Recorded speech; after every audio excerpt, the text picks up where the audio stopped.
Hey YouTube, this is Spiral Squadron here, and we are looking at a level 20 Witchdoctor build.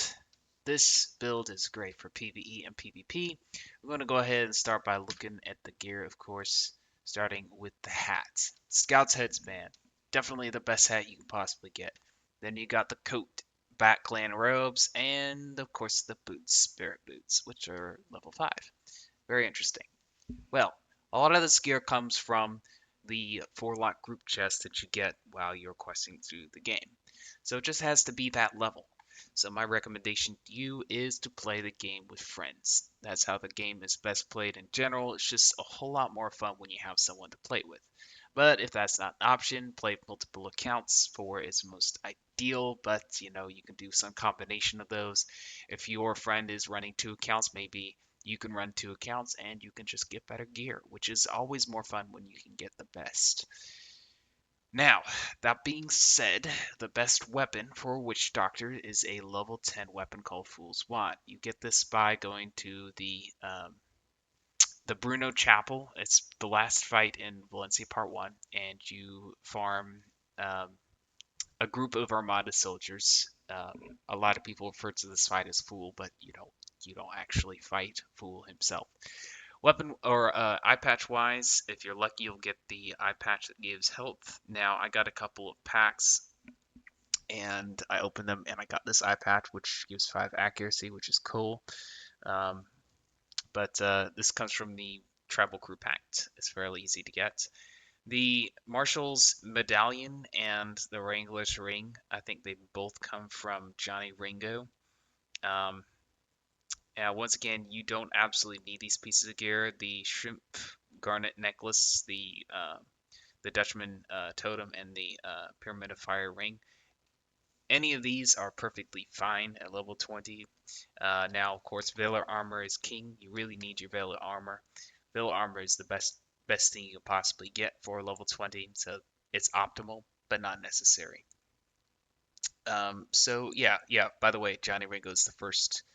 I think he's the first boss fight in Cool Ranch. You just go to Cooper's Roost, go to the little island there, and you go to Clark's house, and that's where you find him.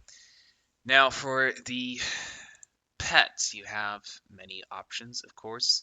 You could just go with a simple tough and some generic ability like a heal or a soul reaver or something like that. That would, be perfectly fine. But you could also go for a Mojo Echo because, the damage at this level on a level 10 weapon is still fairly decent. So it is something. Power wise, I'll show you what I trained. I trained the privateer routes. I got an extra ruse and a gunnery. I think I also trained fast too. I forgot to move these abilities up. There we go. Nice and easy. Let's go ahead and take a look at what I trained over here. And it does look like I trained fast too. Movement is super important in PvP more so than PvE, because you'll be fighting in the spar chamber, especially if you're doing 4v4s a lot.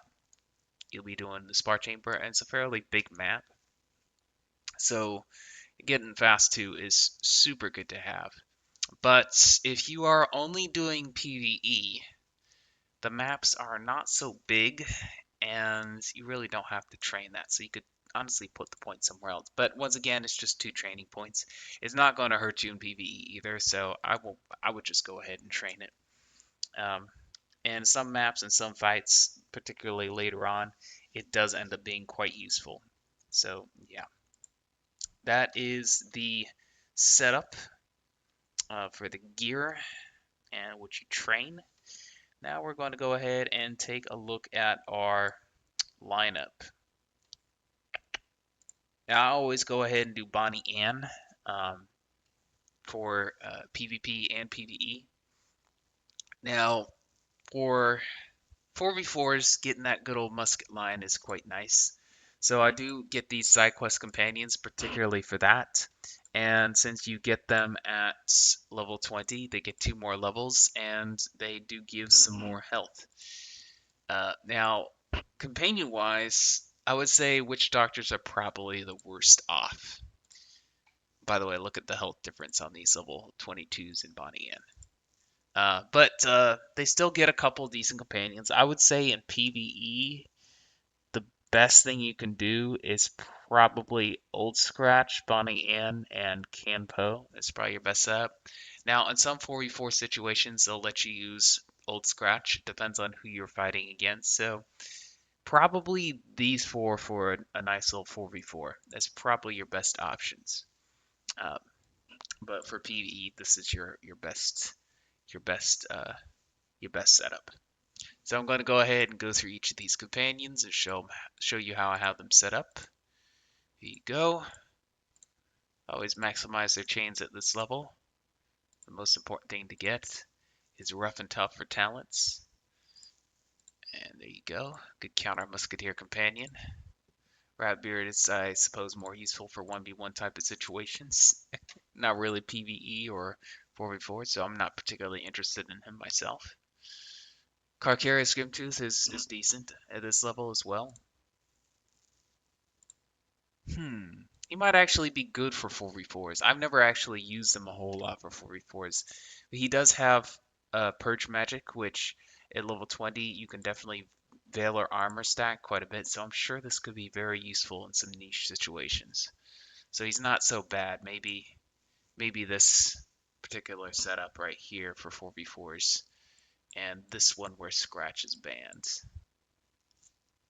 Yeah. Anywho, moving right along to Bones McGee. Rooster Cogburn, already went through him. He's decent. What's that? A Mojo Blast. Pretty good, pretty good.